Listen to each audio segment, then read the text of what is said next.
ওং হিরিং হরং নীলকণ্ঠায় ভগবতে রুদ্রায় নমো শিবায়।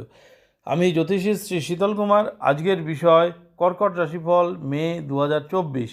তো আজকের বিষয় শুরু করার আগে আমি আবার আপনাদের মনে করে দিতে চাই, আমার বিষয়গুলো বা ভিডিওগুলো সুন্দরভাবে আপডেট পাওয়ার জন্য অবশ্যই সাবস্ক্রাইব করে দেবেন এবং ভালো লাগলে লাইক ও শেয়ার করে দেবেন। তো আজকের বিষয় কর্কট রাশিফল মে 2024 এবং এই যে আমাদের আলোচনা টোটালটাই রাশিভিত্তিক আলোচনা, অর্থাৎ গোচরে বর্তমান সময়ে বিভিন্ন গ্রহের অবস্থান অনুযায়ী কিন্তু আমাদের আলোচনা।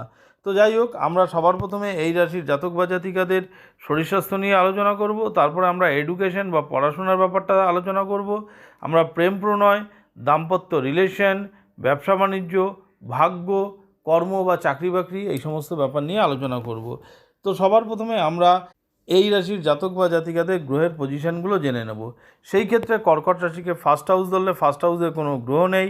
8th হাউসে শনি অবস্থান করছে, 9th হাউসে রাহু মঙ্গল বুধ অবস্থান করছে, 10th হাউসে রবি শুক্র অবস্থান করছে এবং 11th হাউসে বৃহস্পতি অবস্থান করছে। এবং এই বুধ 11 তারিখে 10th হাউসে প্রবেশ করবে, শুক্র 19 তারিখে 11th হাউসে প্রবেশ করবে, রবি 14 তারিখে 11th হাউসে প্রবেশ করবে। এই হচ্ছে মে মাসে কর্কট রাশির জাতক বা জাতিকাদের গ্রহের পজিশন। তো এইবার আমরা এই রাশির জাতক জাতিকাদের সবার প্রথম শরীর স্বাস্থ্য নিয়ে আলোচনা করব। দেখুন, সেই ক্ষেত্রে রাশি অধিপতি কিন্তু চন্দ্র। সেই চন্দ্র সোয়া দুদিন ধরে প্রত্যেকটা ঘরে অবস্থান করে। তার মানে চন্দ্র কখনো ভালো ভালো ঘরে অবস্থান করে, কখনো বা অশুভ ঘরে অবস্থান করে। তো সেই ক্ষেত্রে যখন চন্দ্র 6-8-12 কম্বিনেশনে থাকবে তখন একটু শরীর স্বাস্থ্যের প্রবলেম হতে পারে। তাছাড়া ওভারঅল কিন্তু শরীর স্বাস্থ্য ভালো থাকবে। এবং আমাদের যে ষষ্ঠপতি কিন্তু বৃহস্পতি, সেই ষষ্ঠপতি বৃহস্পতি কিন্তু একাদশে অবস্থান করছে। তার মানে ষষ্ঠ থেকে আমরা রোগ বিচার করি। তার মানে পায়ের দিকে যেমন একটু সমস্যা, মানে অত্যাধিক স্ট্রেস হতে পারে, পায়ের দিকে একটু পায়ে ব্যথা যন্ত্রণা এই সমস্ত কিছু বাড়তে পারে। তার সঙ্গে বৃহস্পতি কিন্তু সপ্তমেও দৃষ্টি দিচ্ছে। তো সপ্তমে দৃষ্টি দিচ্ছে বৃহস্পতি, রোগকারক হয়ে যখন সপ্তমে দৃষ্টি দেয় তো একটু ডাইজেস্টিভ প্রবলেম হতে পারে, অনেক সময় একটু মাথা যন্ত্রণা আসতে পারে, কারণ মঙ্গল নবমে রাহুযুক্ত হয়ে অবস্থান করছে। তো অনেক সময় মাথা যন্ত্রণা, মাইগ্রেনের সমস্যা এইগুলো একটু দেখা দিতে পারে। তাছাড়া ওভারঅল কিন্তু দেখতে গেলে সেই রকম বড় কোনো সমস্যা নেই, শরীর স্বাস্থ্য কিন্তু ভালো থাকবে। তো এরপরে আমরা এই রাশির জাতক বা জাতিকাদের এডুকেশন ব্যাপারটা নিয়ে আলোচনা করব। সেই ক্ষেত্রে দেখুন, ফিফথ হাউসের লর্ডকে, ফিফথ হাউসের লর্ড কিন্তু মঙ্গল। সেই মঙ্গল কিন্তু 9th হাউসে অবস্থান করছে, অর্থাৎ কোণে অবস্থান করছে। তো এটা কিন্তু অত্যাধিক শুভ। তার মানে পড়াশোনার যোগ আছে, যথেষ্ট ভালো কিন্তু পড়াশোনা হবে। কিন্তু সেই পড়াশোনার মধ্যে মাঝে মধ্যেই কিন্তু ব্যাঘাত ঘটার সম্ভাবনা আছে। মাঝে মধ্যেই দেখা গেল যে কোনো না কোনো কারণে কিন্তু বাধা আসছে, সেটা কিন্তু হওয়ার সম্ভাবনা আছে। কেন হওয়ার সম্ভাবনা আছে? মঙ্গলের সাথে কিন্তু রাহু অবস্থান করছে। এই যে রাহু মঙ্গল যোগ হয়ে গেছে, এই রাহু মঙ্গল যোগটা কিন্তু খারাপ। মানে মঙ্গলকে মাঝে মাঝে ভ্রমিত করে দেবে রাহু। তো এই ভ্রমিতের ফলটা মঙ্গল যেহেতু এডুকেশন কারক গ্রহ, তার মানে পড়াশোনায় নানা রকমভাবে বাধাবিঘ্ন কিন্তু তৈরি করবে। তবুও বাধাবিঘ্ন তৈরি করলেও ওভারঅল কিন্তু পড়াশোনার ক্ষেত্রে ভালোই হবে আশা করা যায়। এরপর আমরা এই রাশির জাতক বা জাতিকাদের প্রেম প্রণয় সম্পর্ক নিয়ে আলোচনা করব। সেই ক্ষেত্রেও আমরা প্রেম প্রণয় ফিফথ হাউস থেকে দেখি। ফিফথ হাউসের লর্ডকে, ফিফথ হাউসের লর্ড মঙ্গল 9th হাউসে অবস্থান করছে এবং রাহু যুক্ত হয়ে অবস্থান করছে। তো অবভিয়াসলি প্রেমের সম্পর্ক ভালো থাকবে, কিন্তু প্রেমের সম্পর্ক ভালো থাকলেও এই যে রাহু মঙ্গল যোগ হয়ে আছে, এই রাহু মঙ্গল যোগের জন্য কিন্তু অনেক সময় মাথা গরম হয়ে যাবে। আপনার দেখা গেল অপোজিট পার্টনার যে আছে তার কোনো না কোনো কারণে মাথা গরম হয়ে যাবে, ছোট ছোট ব্যাপারে হয়তো এমন রিয়্যাক্ট করে বসলো যার জন্য কিন্তু একটু প্রবলেম হতে পারে। তাছাড়া ওভারঅল কিন্তু ভালো থাকবে। আবার দেখবেন যে এই যে রিয়্যাক্ট করে ফেললো, পরক্ষণে আপনার ঠিক হবে, কিন্তু সাময়িক কিন্তু প্রবলেম কিন্তু ফেস করতে হতে পারে। তো এইগুলো একটু কন্ট্রোল করতে হবে এবং তার সঙ্গে আমি লাস্টে যে প্রতিকার বলে দেবো সেটা করবেন, তাহলে অবশ্যই কিন্তু ভালো রেজাল্ট পাবেন। এরপর আমরা এই রাশির জাতক বা জাতিকাদের বৈবাহিক সম্পর্ক নিয়ে আলোচনা করব। তো সেই ক্ষেত্রে দেখুন, বৈবাহিক সম্পর্ক আমরা 7th হাউস থেকে বুঝি। তো 7th হাউসের লর্ডকে, 7th হাউসের লর্ড কিন্তু শনি। সেই শনি কিন্তু 8th হাউসে অবস্থান করছে। যদিও 8th হাউস শনি, এই জায়গায় শনির নিজস্ব ঘরে শনি কিন্তু ভালোই রেজাল্ট দেয়।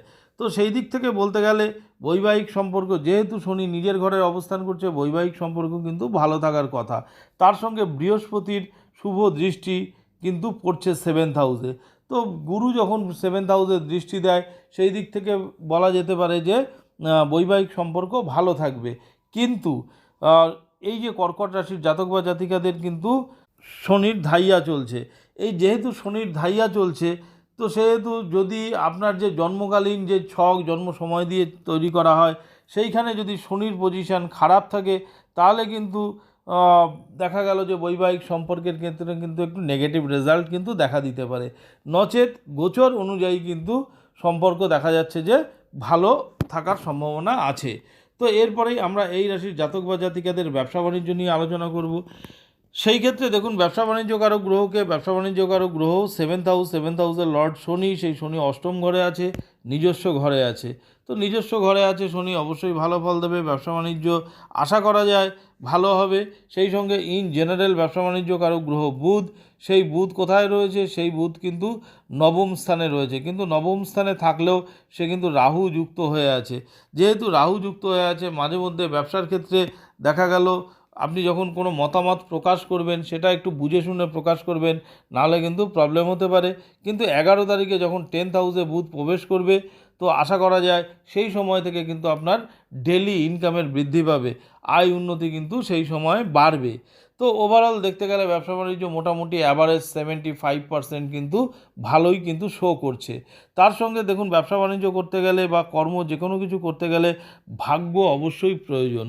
তো সেই ক্ষেত্রে দেখুন, ভাগ্যকারক গ্রহকে 9th হাউসের লর্ড কিন্তু বৃহস্পতি, সেই বৃহস্পতি কিন্তু একাদশ স্থানে অবস্থান করছে। তার মানে ভাগ্যপতি যখন একাদশে যায়, মানে সাকসেসের বা সাফল্যের ঘরে যায়, লাভের ঘরে যায়, তখন কিন্তু অবশ্যই ভাগ্যের শ্রীবৃদ্ধি ঘটে। দেখা গেল কোনো আপনি মাঙ্গলিক কাজ দেখা গেল আপনি করতে পারছেন, বা কোনো শুভ কাজ ধর্মীয়মূলক কাজ করছেন, সেটাই যেমন ফল বৃদ্ধি পাবে। সেই সঙ্গে আপনার আর্থিক ইনকাম কিন্তু বৃদ্ধি পাবে। সে যদি আপনি বিজনেস করেন, সেই বিজনেসে যদি দেখা গেল কোথাও কোনো ইনভেস্ট করবেন বা কিছু, সেই ক্ষেত্রেও কিন্তু আপনার বৃহস্পতি এই ক্ষেত্রে হেল্প করবে। কিন্তু নবমে যেহেতু রাহু অবস্থান করছে, রাহু মাঝে মধ্যে কিন্তু একটু প্রবলেম করাবে। দেখা গেল আপনার ডিলে হয়ে গেল, দেখা গেল যেই জিনিসটা আজকে করার কথা সেই জিনিসটা আজকে হলো না, হয়তো কালকে বা পরশু দিন হচ্ছে। তো এই ডিলেটা মাঝে মধ্যে কিন্তু রাহু করাবে। কিন্তু তাছাড়া দেখা গেল যে আপনি যে কোনো ব্যবসা বাণিজ্য করুন, ভাগ্য আপনাকে সাথ দেবে। ওভারঅল কিন্তু ভাগ্যের দ্বারা আপনার শ্রীবৃদ্ধি কিন্তু দেখা যাচ্ছে। তো এরপরেই আমরা আলোচনা করব এই রাশির জাতক বা জাতিকাদের চাকরি বাকরি।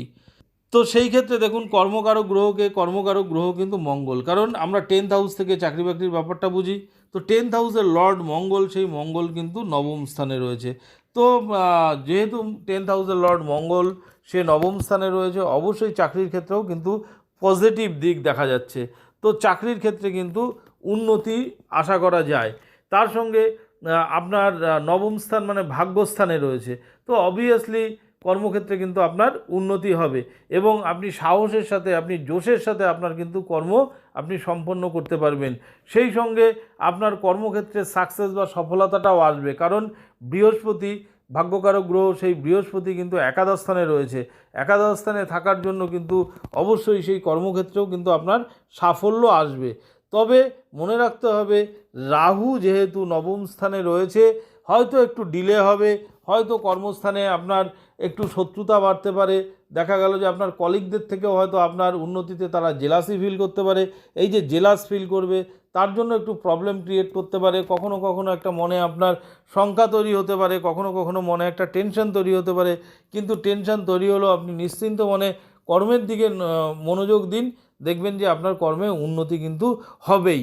তার সঙ্গে বিভিন্ন কম্পিটিটিভ এক্সাম যারা চেষ্টা করছেন, সেই ক্ষেত্রেও আপনারা সফল হতে পারেন, কারণ বৃহস্পতি হচ্ছে ষষ্ঠপতি, ষষ্ঠ থেকে আমরা কম্পিটিটিভ ব্যাপারগুলোও বুঝি। তো সেই ক্ষেত্রে সে যখন একাদশ স্থানে রয়েছে, অবশ্যই আপনার কম্পিটিটিভ এক্সামেও কিন্তু সফলতা আসতে পারে। অর্থাৎ আপনি যদি নতুন চাকরি বাকরির খোঁজ করেন বা চেষ্টা করেন, সেই ক্ষেত্রেও কিন্তু আশা করা যায় আপনারা সুফল পাবেন। তো যাই হোক, এটা বেসিক্যালি হচ্ছে গোচরজনিত ফলাফল। তো আরও ভালো প্রেডিকশানের জন্য অবশ্যই আপনাদের কিন্তু মেইন যে জন্মকালীন ছক জন্ম সময় দিয়ে তৈরি করা হয়, সেটা অবশ্যই ফলো করা দরকার। তার সঙ্গে কিন্তু এই বর্তমান সময়ের দশা অন্তদশা অবশ্যই যদি মিলিয়ে আপনারা এই গোচরজনিত ফলাফল কম্বাইন করেন, তাহলে সেই রেজাল্ট কিন্তু আরও ভালো হবে। তো যাই হোক, আপনারা অবশ্যই, যেহেতু আপনাদের কর্কট রাশি, অবশ্যই চন্দ্রের বীজ মন্ত্র কিন্তু এই মাসে আপনারা জপ করতে পারেন। তার সঙ্গে আমি বলবো মঙ্গলের বীজ মন্ত্রও কিন্তু আপনারা জপ করবেন, কারণ মঙ্গল কিন্তু রাহুর গ্রিপে রয়েছে। তো মঙ্গলের বীজ মন্ত্র জপ করবেন, আপনারা হনুমান চল্লিশা পাঠ করতে পারেন, কারণ যেহেতু শনির ধাইয়াও চলছে। তো এইগুলো করলে আশা করা যায় কিন্তু আরও ভালো আপনারা রেজাল্ট পাবেন। তো যাই হোক, আমি আগেও বলেছি, আবারও বলছি, আমার বিষয়গুলো বা ভিডিওগুলো সুন্দরভাবে আপডেট পাওয়ার জন্য অবশ্যই সাবস্ক্রাইব করে দেবেন এবং ভালো লাগলে লাইক ও শেয়ার করে দেবেন। আবার আগামী দিনে নতুন ভিডিও নিয়ে আপনাদের সামনে উপস্থিত হব। ধন্যবাদ।